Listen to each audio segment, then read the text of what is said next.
ओम शांति। ओम शांति। ओम शांति। ओम शांति। तो आज भट्टी का दिन है 25 और आज के बाद में फिर 1986 की मुरलियाँ भी 5 ही रहेंगी। तो 30 दिन की इस भट्टी का आज का दिवस है 25 और आज की मुरली है 29 मार्च 1986 की। डबल विदेशी बच्चों से बाप दादा की रूरिहान।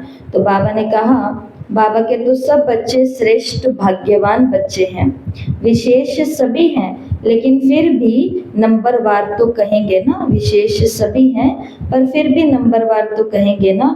भिन्न भिन्न रीति रस्म और मान्यता होते हुए भी एक मान्यता के एक मत वाले बन गए। तो 2 विशेषताएं बाबा ने बच्चों के अंदर देखी। पहली, एक तो स्नेह के संबंध में बहुत जल्दी बंध गए, क्योंकि मुरली डबल विदेशी बच्चों से बाबा की रूरिहान की है। तो बाबा किनसे बातचीत कर रहे हैं? विदेशियों से, जो चारों तरफ से अलग अलग देशों से बाबा के सामने बैठे हैं। और बाबा उन्होंने पहली विशेषता बता रहे हैं कि स्नेह के संबंध में बहुत जल्दी बंध गए। स्नेह के संबंध में ईश्वरीय परिवार के बनने में, बाप के बनने में अच्छा सहयोग दिया। तो एक है स्नेह में आने की विशेषता और दूसरी है परिवर्तन शक्ति, सहज प्रैक्टिकल में लेकर के आए। स्नेह के कारण ही परिवर्तन शक्ति भी सहज लेके आए। स्व परिवर्तन और साथ साथ हम जिन्स के परिवर्तन में अच्छी लगन से आगे बढ़ रहे हैं। तो स्नेह की शक्ति और परिवर्तन की शक्ति, इन दोनों विशेषताओं को हिम्मत से धारण कर अच्छा सबूत दिखा रहे हैं। तो ये है बाबा की अपने सदा सहयोगी और सदा स्नेही डबल विदेशी बच्चों से पहली रूरिहान कि बाबा का हर एक बच्चा श्रेष्ठ भाग्यवान है, जो चारों ओर से बाबा के पास पहुंचे हैं। बाबा का हर बच्चा विशेष है, लेकिन विशेष में भी सभी नंबरवार तो होते ही हैं। तो 2 विशेषता आज बाबा ने देखी। तो हम तो यही महसूस करेंगे कि ये मुरली किसके लिए चल रही है? मेरे लिए चल रही है, हमारे लिए चल रही है। तो बाबा तो हमारे लिए कह रहे हैं। सोचें हम कि एक तो स्नेह के संबंध से बहुत जल्दी बंध गए इस परिवार से और बाबा से, और उसके कारण सहयोग में भी आ गए। और दूसरा परिवर्तन शक्ति। आगे बाबा ने कहा कि ये व्यक्त देश है ना, इसके लिए यहाँ पर समय का ध्यान रखना पड़ता है, शरीर का भी ध्यान रखना पड़ता है। जिनके तन में बाबा आते, दादी गुलजार के तन में। तो ये जो मुरली है अब सीजन पूरी होने वाली है।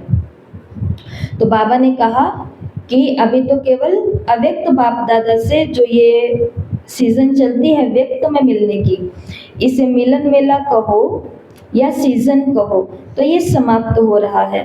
तो बाप दादा सभी की रिजल्ट देख रहे थे। वैसे तो अव्यक्त रूप से, अव्यक्त स्थिति से सदा ही मिलन है और सदा ही रहेगा। रोज अमृत वेले क्या होता है? रोज अमृत वेले बाबा मिलन होता है। और जो बाबा मिलन करना चाहे तो बाबा मिलन की कितनी सारी रिकॉर्डिंग भी फोन में पड़ी है। रोज करो बाबा मिलन, किसने रोका है? किसी ने भी नहीं रोका। तो बाबा ने कहा अव्यक्त रूप से, अव्यक्त स्थिति से तो सदा ही मिलन है और सदा रहेगा, लेकिन साकार रूप द्वारा मिलन का समय निश्चित करना पड़ता है और समय की हद रखनी पड़ती है। समय निश्चित भी करना पड़ता है और समय की हद भी रखनी पड़ती है। समय निश्चित करने का मतलब क्या होता है? सबको अगर इकट्ठा बुला लेंगे एक ही समय पर, तो फिर बाबा मिलन कैसे हो पाएगा? बाबा मिलन तो हो जाएगा 1, 2 या 3 घंटे के लिए, लेकिन उसके आगे पीछे जो उठना बैठना, सोना, खाना, रहना, ये सब कैसे होगा? और जब ये चीज़ें सही नहीं होती हैं तो फिर वो बाबा मिलन में भी क्या कर रहे हैं हम? सारा ध्यान तो हमारा कहाँ होता है? उसमें। इसलिए बाबा ने कहा समय निश्चित करना पड़ता है टर्न वाइज, और समय की हद भी रखनी पड़ती है। ध्यान से सुनना।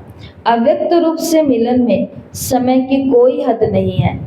तो अव्यक्त वतन में बाबा से हम मुलाकात करें, वहाँ पर समय की कोई हद नहीं है कि अब तुम्हारा टर्न आ गया है अक्टूबर में और अब आ जाओ मेरे से मिलने के लिए। ऐसा होता है क्या? अव्यक्त वतन में, अव्यक्त वतन में कोई समय की सीमा नहीं है, कोई समय की हद नहीं है। तो जितना चाहे मिलन मना सकते हैं। तीसरा तो पहला है समय की हद नहीं है, दूसरा है जितना चाहे उतना मिलन मना सकते हैं। 1 घंटा, 2 घंटा, 3 घंटा, 4 घंटा, जितनी देर ऊपर बैठना है बाबा से मिलन मनाना है। तीसरा, अव्यक्त शक्ति की अनुभूति कर स्वयं को और सेवा को आगे बढ़ा सकते हैं। फिर भी निश्चित समय के प्रमाण इस वर्ष की सीजन समाप्त हो रही है। बाबा ने कहा कहने में तो यही आता है, साकार में तो कोई आ सकते हैं और कोई नहीं आ सकते। बाप दादा वतन से सबको देख करके हर्षित होते हैं, इसलिए कोई अपना चित्र या पत्र भेज देते हैं, लेकिन अव्यक्त रूप में बाप दादा चारों ओर के संगठन को सहज इमर्ज कर सकता है। अव्यक्त वतन में इन स्थूल साधनों की भी आवश्यकता नहीं है। सारे भारत के बच्चे भी इकट्ठे करो तो भी ऐसे लगेगा जैसे बेहद का अव्यक्त वतन है। वहां भले कितने भी लाख हो तो भी ऐसे लगेगा जैसे कि छोटा सा संगठन दिखाई दे रहा है। रस्म रिवाज अलग होते हुए भी दृढ़ संकल्प से प्रगति अच्छी की है। रिजल्ट में बाबा ने अंतर देखा कि अगले वर्ष तक कंफ्यूज ज्यादा होते थे। कई बच्चे पहले से मजबूत दिखाई दिए। कंफ्यूज होने का खेल करते हैं और बाबा ये खेल बच्चों के देखते रहते हैं। बाबा ने कहा अगर उस समय का वीडियो निकाला जाए ना तो आपको बिल्कुल ड्रामा ही लगेगा। तो अभी तक की मुरली में हमने क्या पढ़ा, क्या सुना? सबसे पहले बाबा डबल विदेशियों की डबल विशेषता देख रहे हैं। एक तो स्नेह और दूसरा स्व परिवर्तन, और अपने साथियों में हम जिन्स में भी परिवर्तन कर रहे, उन्नति प्राप्त कर रहे हैं। और क्या सुना? अव्यक्त वतन से बाबा मिलन करने के क्या, हाँ, कैसे कैसे कर सकते हैं, उसके कोई भी हद नहीं है समय की, और कितनी भी देर तक वो मिलन चल सकता है, और वहां पर ऐसे कोई भी स्थूल साधन नहीं चाहिए मिलन करने के लिए। और अव्यक्त शक्तियों की अनुभूति कर स्वयं को और सेवा को आगे भी बढ़ा सकते हैं। तो बाबा ने कहा डबल विदेशियों की रिजल्ट क्या देखी बाबा ने, या हम बच्चों की बाबा ने क्या रिजल्ट देखी कि दृढ़ संकल्प से प्रगति तो अच्छी कर रहे हैं। पहले ज्यादा कंफ्यूज रहते थे, अब थोड़े मजबूत बन गए हैं, लेकिन फिर भी कभी कभी बाबा को कंफ्यूज होने के खेल करते हैं, दिखाते हैं। उस समय का वीडियो निकालने तो बिल्कुल ड्रामा लगेगा, लेकिन पहले से अंतर भी है। अभी अनुभवी होते हुए गंभीर भी बन रहे हैं। तो बाबा ने रिजल्ट देखी, पढ़ाई से प्यार पहला, दूसरा याद में रहने का उमंग भिन्न रस्म रीति रिवाज मान्यता को सहज बदल देता है। तो पढ़ाई से प्यार और याद में रहने का उमंग रीति रस्म मान्यता को सहज बदल देता है। भारतवासियों को परिवर्तन होने में सहज है, क्योंकि वो देवताओं को जानते हैं, शास्त्रों की मिक्स नॉलेज को जानते हैं, तो उनके लिए कोई इतना नवीन नहीं है। फिर भी टोटल चारों ओर के बच्चों में ऐसे निश्चय बुद्धि अटल अचल आत्माएं देखी, औरों को भी निश्चय बुद्धि बनाने में एग्जाम्पल बने। प्रवृत्ति में रहते हुए भी पावरफुल संकल्प से दृष्टि वृत्ति परिवर्तन कर लेते, वो विशेष रत्न भी देखे। कई ऐसे भी बच्चे हैं जितना ही अपनी रीति प्रमाण अल्पकाल के साधनों में, अल्पकाल के सुखों में मस्त थे, ऐसे भी रात दिन के परिवर्तन में अच्छे तीव्र पुरुषार्थियों की लाइन में चल रहे हैं। तो बाबा वतन से किन किन बच्चों को देख रहे हैं? एक उन बच्चों को देख रहे हैं जिन्होंने पढ़ाई से प्यार रखते हुए और योग में उमंग रखते हुए अपनी मान्यताओं को सहज बदल लिया। भले वो कोई भी धर्म के थे, भले वो कोई भी रीति रिवाज के थे। दूसरा बाबा ने उन बच्चों को देखा जो अपने निश्चय बुद्धि में अटल और अचल आत्माएं हैं। तीसरा बाबा ने उन बच्चों को देखा जो औरों को भी निश्चय बुद्धि बनाने में एग्जाम्पल है। तीसरा बाबा ने उन आत्माओं को देखा जो रहते घर परिवार में है, प्रवृत्ति में है, लेकिन पावरफुल संकल्प से दृष्टि और वृत्ति को परिवर्तन कर लिया है। और पांचवा बाबा ने उन विशेष रत्नों को भी देखा जो पहले अल्पकाल के सुखों में और साधनों में मस्त थे और अब रात दिन परिवर्तन में अच्छे पुरुषार्थियों की लाइन में आ गए हैं।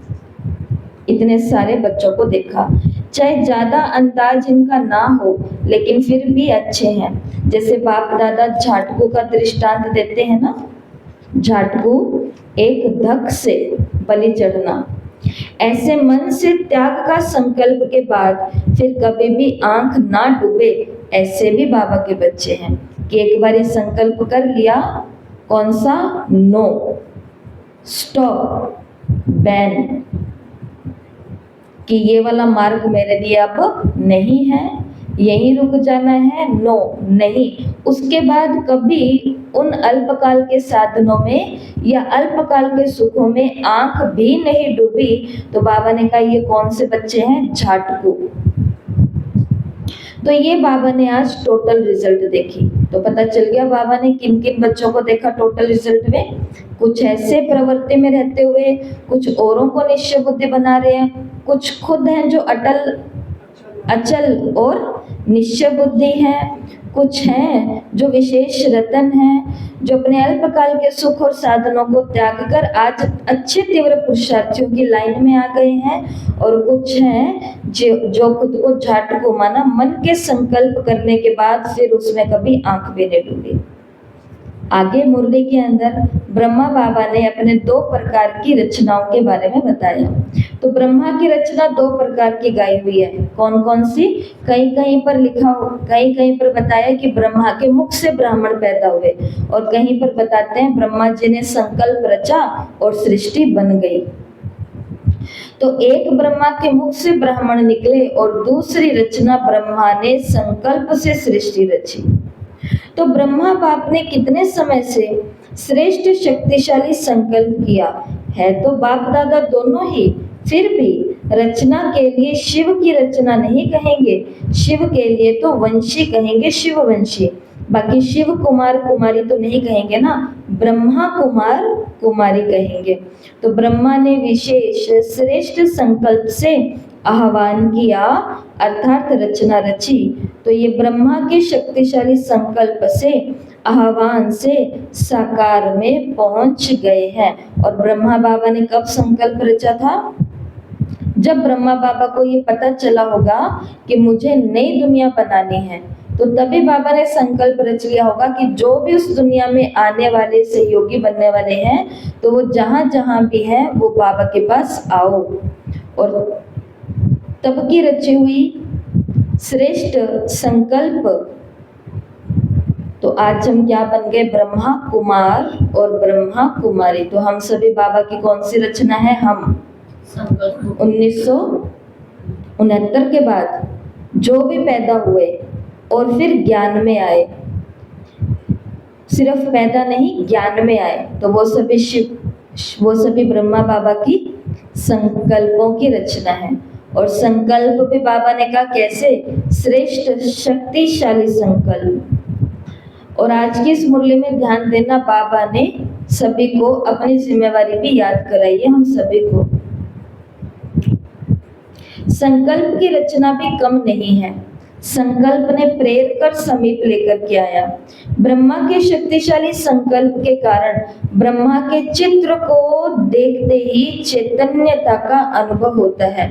इसलिए उस दिन क्या कहा था कि ये ब्रह्मा बाबा का जो चित्र होता है सभी सेवा केंद्रों पर, ये वास्तव में चित्र नहीं होता है, ये हमारे लिए चैतन्य ब्रह्मा बाबा होते हैं कि बाबा यहाँ बैठे हैं। और ये कहाँ से है? इन्हीं मुरलियों से आया हुआ है कि ब्रह्मा के चित्र को देखते हैं तो चैतन्यता का अनुभव होता है, चैतन्य संबंध के अनुभव से आगे बढ़ रहे हैं। रचना का प्रत्यक्ष सबूत देते रहेंगे। सेवा के समय के हिसाब से अब बचपन का समय समाप्त हो गया है। अभी तो अनुभवी बन औरों को भी अचल अडोल बनाने का, अनुभव कराने का समय है। अभी खेल करने का समय समाप्त हो चुका, 1986 में हो चुका था और हम तो कहाँ बैठे हैं 2000, कितने साल हो गए? 30-40 साल आगे हैं क्या हम? 40 साल आगे हैं। इस समय 50 साल भी यज्ञ को पूरे हो चुके थे। 40 साल हुए कि 50 साल हुए? 40 साल हुए। 40 साल पहले ही खेल का समय समाप्त हो गया था। मतलब हम जब ज्ञान में आए उससे कई साल पहले, और हमने तो कितने सारे खेल कर लिए और अभी भी कर रहे हैं, वो कह रहे हैं।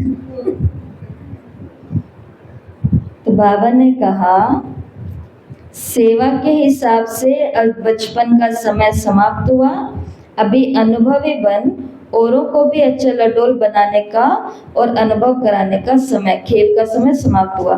तो वैसे ये वास्तव में यज्ञ के हिसाब से नहीं था उस समय, ये किस हिसाब से था? जिस तरीके से हम ज्ञान में आए हैं। ज्ञान में आए हुए हमें कितने वर्ष हो गए? इस मुरली में बाबा ने कहा अगर किसी को 2 साल भी हो गए ना, तो 2 साल के अंदर भी देने वाले बन जाना चाहिए था। 2 साल के अंदर भी बाबा ने कहा कई सारे अनुभवों से भरपूर बन जाना चाहिए था। तो केवल ये ना बोलो कि मुझे तो केवल कितने साल हुए, 2 ही तो साल हुए हैं। बाबा ने मुरली में बोला 2 साल कम होते हैं क्या? 2 साल से हम ज्ञान सुन रहे हैं और अभी तक भी अगर हम लेने वाले हैं, देने वाले नहीं हैं, तो फिर इसको तो यही कहेंगे ना कि खेल का समय समाप्त हो गया। अभी तो खेल के समय, अभी तो सदा समर्थ बन निर्बल आत्माओं को समर्थ बनाते चलो। समय कम है और रचना ज्यादा से ज्यादा आने वाली है। इतनी संख्या में ही खुश नहीं हो जाना कि बहुत आ गए, अभी तो संख्या बढ़नी है। लेकिन जैसे आपने इतना समय पालना ली और जिस विधि से आप लोगों ने पालना ली, वो अब परिवर्तन होता जाएगा। तो अब बाबा ने कहा जैसे ब्रह्मा बाबा रचता है ना, वैसे आप भी रचता हो और आपके आगे भी अब रचना आने वाली है। अपने संबंध और संपर्क का सहयोग देना ही है। शक्तियां जमा करने का अब समय नहीं है सिर्फ अपने लिए, लेकिन अपने साथ औरों के प्रति भी शक्तियां इतनी जमा करनी पड़ेगी जो औरों को भी सहयोग देना पड़ेगा। आज की मुरली का वरदान, आज की साकार मुरली का वरदान यही तो था कि अब जो आपके पास आएंगे उनको केवल ज्ञानदाता नहीं बनना, ज्ञानदाता के साथ साथ क्या बनना है? शक्ति देने वाला भी बनना है। तो शक्ति कब दे पाएंगे? वो आज की मुरली में बाबा ने कहा। अब लेकिन सिर्फ अपने लिए शक्तियां नहीं जमा करनी, अभी तो औरों के प्रति भी शक्तियां इतनी जमा करनी है जो औरों को सहयोग दे सके। सिर्फ सहयोग लेने वाले नहीं, अब देने वाला बनना है। कब तक हम ज्ञान में छोटे बने रहेंगे? छोटे तो बहुत आते जा रहे हैं, पुराने क्या हो गए, अब बड़े हो गए। वो अपनी निमित्त आत्माओं का केवल सहयोग लेते रहेंगे या फिर अब बराबर में खड़े होकर के सबको सहयोग देने वाले हो जाएंगे, ऐसा बाबा ने कहा। तो इसके लिए खुद में क्या भरनी पड़ेंगी? बहुत सारी शक्तियां भरनी पड़ेंगी। और शक्तियां कैसे भरेंगे? जल्दी बताओ। योग से और सेवाओं से। सेवाओं से अपने अंदर बहुत सेवा करनी है, उससे अपने अंदर शक्ति भरनी है। जिन्हों को 2 वर्ष भी हो गया है उन्हों के लिए को 2 वर्ष कम नहीं है, थोड़े टाइम में सब अनुभव करना है। स्टूडेंट लाइफ का भी और साथ साथ सेवाधारी का भी अनुभव करना है।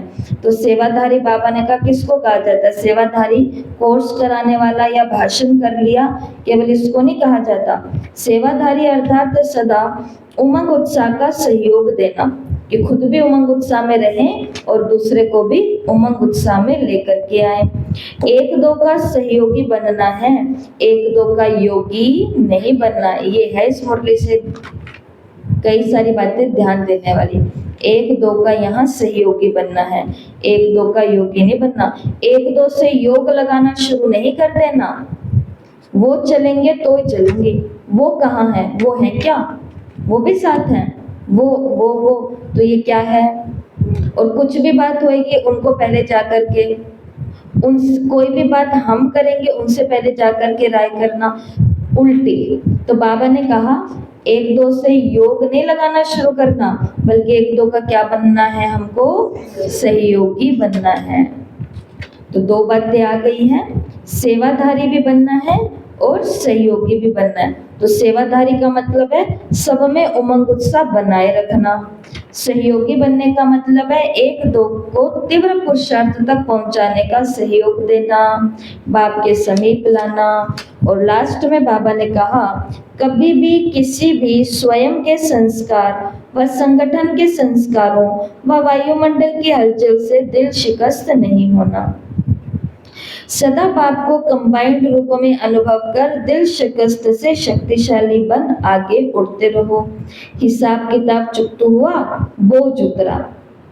जिसके व्यर्थ संकल्प ज्यादा चलते हैं तो 2-4 मुरलियां पढ़ो। कल मुझे बहुत अच्छा लगा शाम को मम्मा की क्लास में जब मैंने ऐसे पूछा, मैंने कहा कि ऐसा तो कभी कभी लग ही जाता होगा कि पहले हमारा पुरुषार्थ बहुत अच्छा था, पहले हम बहुत अच्छे योग भी करते थे, ये भी करते थे, वो भी करते थे, अब हमारा थोड़ा कम है। तो क्लास की 2 माताओं ने, जो दोनों बैठी हैं, 2 माताओं ने मेरी बातें नहीं मानी। वो कहते कि नहीं, हमारा तो कम नहीं हुआ, हमारा तो बढ़ा है। तो एक टीचर के लिए यही मेडल होता है, यही इनाम होता है, यही वो माला होती है, यही सिर का ताज होता है कि जब स्टूडेंट कहे कि नहीं हम तो नहीं पीछे, हम तो आगे बढ़ रहे हैं। और ये देख लो बाबा ने मुरली में क्या कहा। अब इस बात पे भी घर जाकर के खुद को शाबाशी देना कि व्यर्थ संकल्प ज्यादा चले तो 2-4 बार मुरली पढ़ो, 2-4 बार मुरली पढ़ो। हमारी तो 4 बारी हो जाती। उसके बाद कोई कैसे बोल सकता है कि व्यर्थ चल रहा है? इसका मतलब गड़बड़ी कई जन्मों की है, बहुत सारा काम करना पड़ेगा। बाबा ने आज की मुरली में ये पॉइंट सबके लिए बहुत जरूरी है कि जब जब व्यर्थ संकल्प ज्यादा चले तो मुरली को 2-4 बारी पढ़ो, उसमें से कुछ ना कुछ बाबा की बात समझ में आएगी। मनन करो, पढ़ते जाओ, कोई ना कोई पॉइंट बुद्धि में बैठ जाएगी। शुद्ध संकल्पों की शक्ति जमा करते जाओ, व्यर्थ खत्म हो जाएगा। इसके लिए भी एक बहुत अच्छी क्लास आई हुई थी, तो उन्होंने जैसे कल बाबा ने कहा ना 10 बजे सो जाओ और 2 बजे उठ जाओ, तो उन्होंने आगे से कहा 2 बजे उठ करके करना क्या है, 5 बजे तक खाली योग ही थोड़ा लगाते रहेंगे।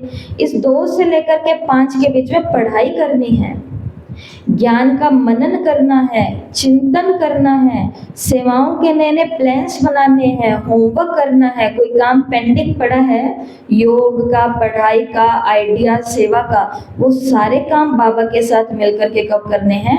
ये 3 घंटे में करने हैं। तो जिनको करना है उनके लिए ये है। तो बस मेन बात यही है कि टाइम को व्यर्थ नहीं गंवाना है। तो आज की मुरली से पहला होमवर्क, इस मुरली के अंदर बाबा ने कहा कि पुराने संस्कार हैं, किसी और के संस्कार हैं, डिस्टर्ब करने वाले संस्कार हैं, तो उन सभी को देखते हुए भी नहीं देखना। तो उसके लिए सबको एक ऐसा बहुत आसान है, एक ऐसा पुल बनाना है। नीचे थोड़ी धाराएं बह रही है और बीच में ऐसे करके ये पुल बना हुआ है।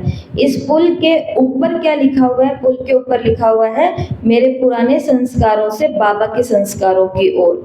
ये सारा आपको लिख करके हिंदी में भेजा जाएगा। और इस तरफ लिखे हुए हैं मेरे पुराने संस्कार, कौन कौन से? जैसे क्रोध है, जैसे कि एरोगेंस है, आलस, लेजीनेस है। और इधर क्या लिखा हुआ है? पावरफुल विशेषता, पावरफुल गुण, शक्तिशाली विशेषताएं, या बाबा की विशेषताएं, या श्रेष्ठ ब्राह्मणों की विशेषताएं। तो वो क्या होती है? जैसे मुरली के अंदर ही आ गया 1-2 का सहयोगी बनना, उमंग उत्साह में रखना, सेवाधारी बनना। मुरली को याद करने की ये विधि होती है कि जो कुछ मिल रहा है उसके अंदर उसी मुरली का कुछ डाल दो। तो ये, और बीच में यहाँ पर क्या लिखा हुआ है कि मैं हर दिन खुद को यहाँ से यहाँ लाने के लिए क्या करता हूँ। जैसे आज की मुरली में बाबा ने कहा खुद को व्यर्थ से समर्थ की ओर ले जाने के लिए हाँ 2-4 बारी मुरली पढ़ लो। इसी प्रकार जब मैं बहुत ज्यादा तनाव में आ जाती हूँ उस समय मैं खुद को खुश अनुभव कराने के लिए क्या करती हूँ, तो वो यहाँ पर लिखना है कि ये पुल किस चीज का है, पुल कैसे तैयार करती हूँ अपने बुरे संस्कारों से अच्छे संस्कारों की ओर जाने के लिए। ये होमवर्क समझ में आ गया?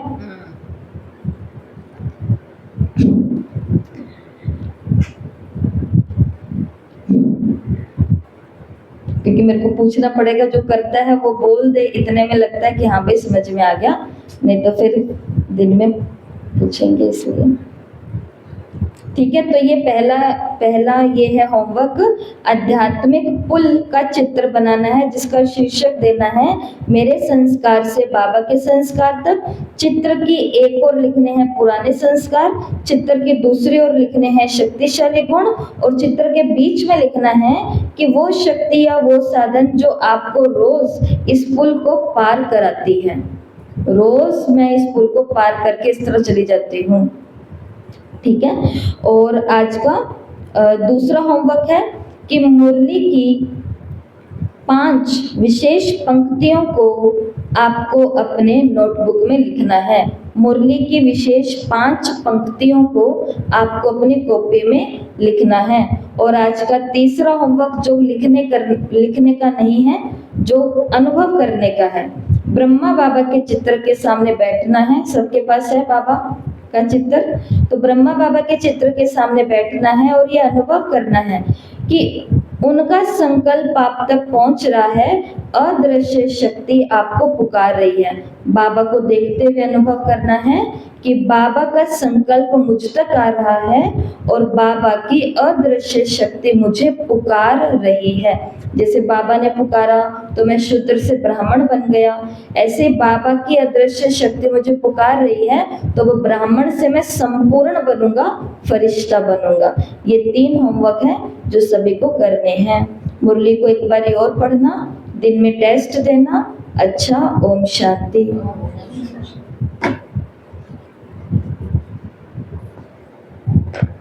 तो सभी स्थिर होकर के 1 मिनट के लिए बैठ